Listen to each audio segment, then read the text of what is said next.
भाषा की पाठ्य पुस्तक में दिए सारे पाठ और अभ्यास करवाने पर भी बच्चों को पढ़ने में दिक्कत क्यों आती है? इसीलिए निपुण भारत मिशन में भाषा शिक्षण को 4 भाषाई कौशलों के विकास पर आधारित किया गया है।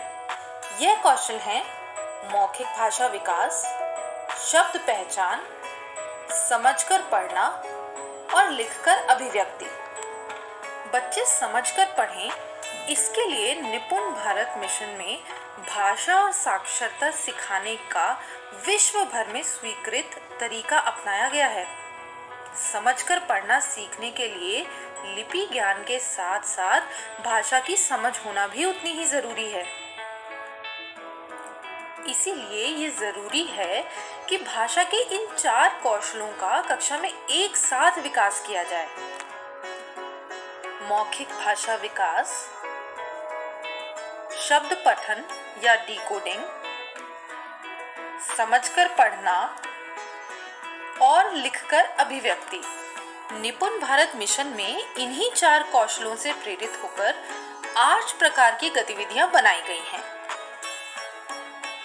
इसमें आपकी प्लानिंग के लिए शिक्षक संदर्शिका, बच्चों के अभ्यास के लिए अभ्यास पुस्तिका और ढेर पठन सामग्री भी दी है, पर इस सामग्री को हम अलग वीडियो में समझेंगे।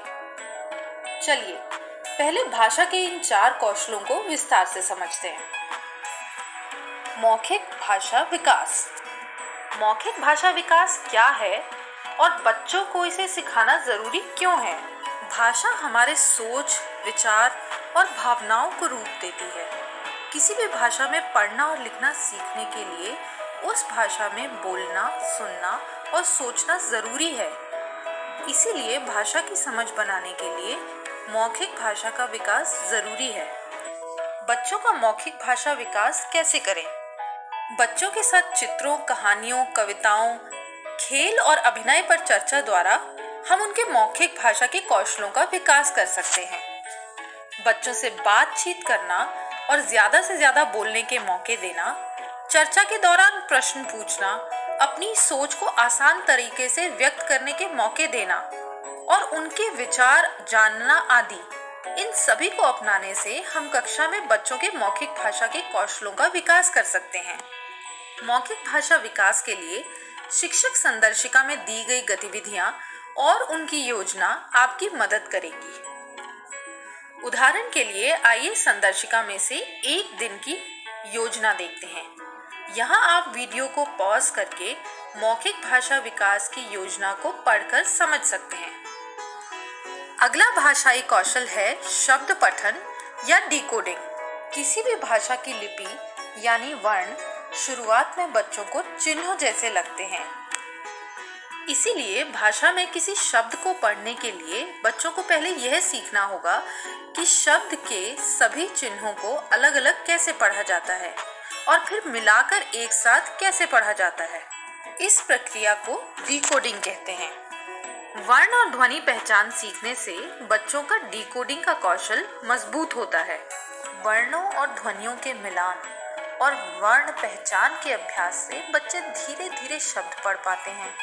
छोटे छोटे शब्द मिलाकर वाक्य और फिर वाक्य मिलकर बनी कहानियां पढ़ने लगते हैं। पढ़ना और लिखना सीखने की प्रक्रिया बोलना और सुनना सीखने से अलग है।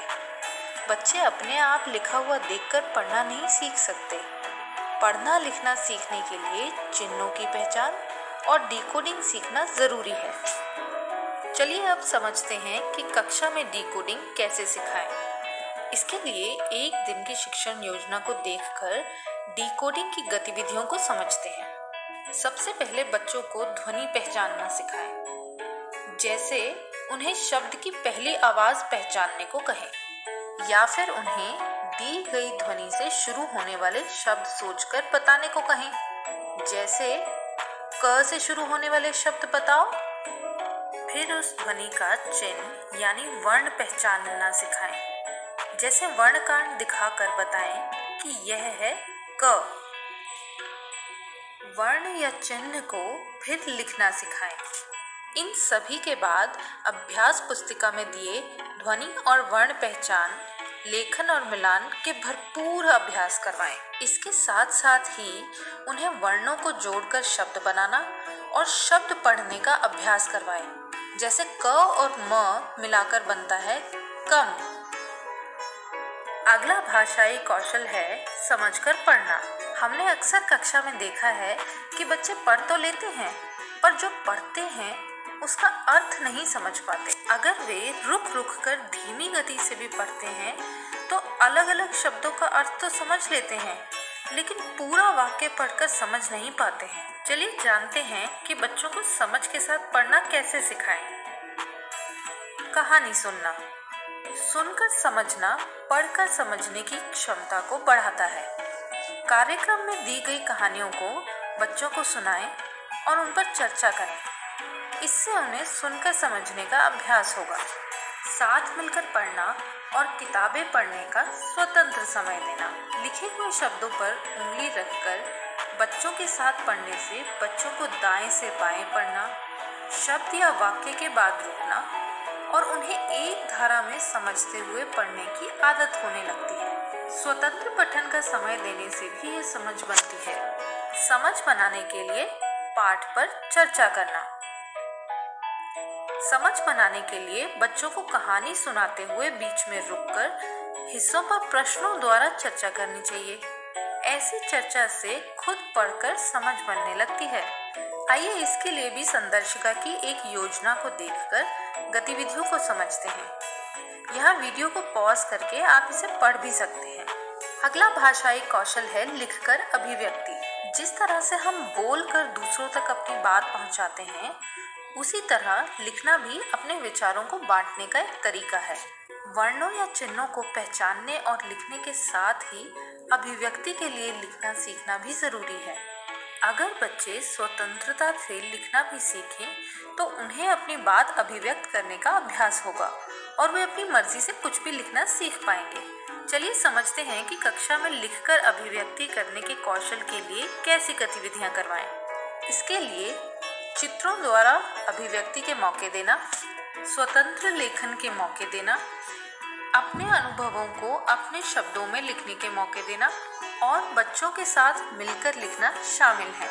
चलिए एक बार फिर से दोबारा देखें कि भाषा के कौन से 4 कौशल हैं जिनका कक्षा में एक साथ विकास किया जाना जरूरी है। मौखिक भाषा विकास, शब्द पहचान या डिकोडिंग, समझकर पढ़ना और लिखकर अभिव्यक्त करना। शुरुआती सालों में शिक्षण योजना होने से आपको भी बहुत मदद मिलेगी और विश्व भर में सफल शिक्षण के इस तरीके को आप आसानी से अपना पाएंगे।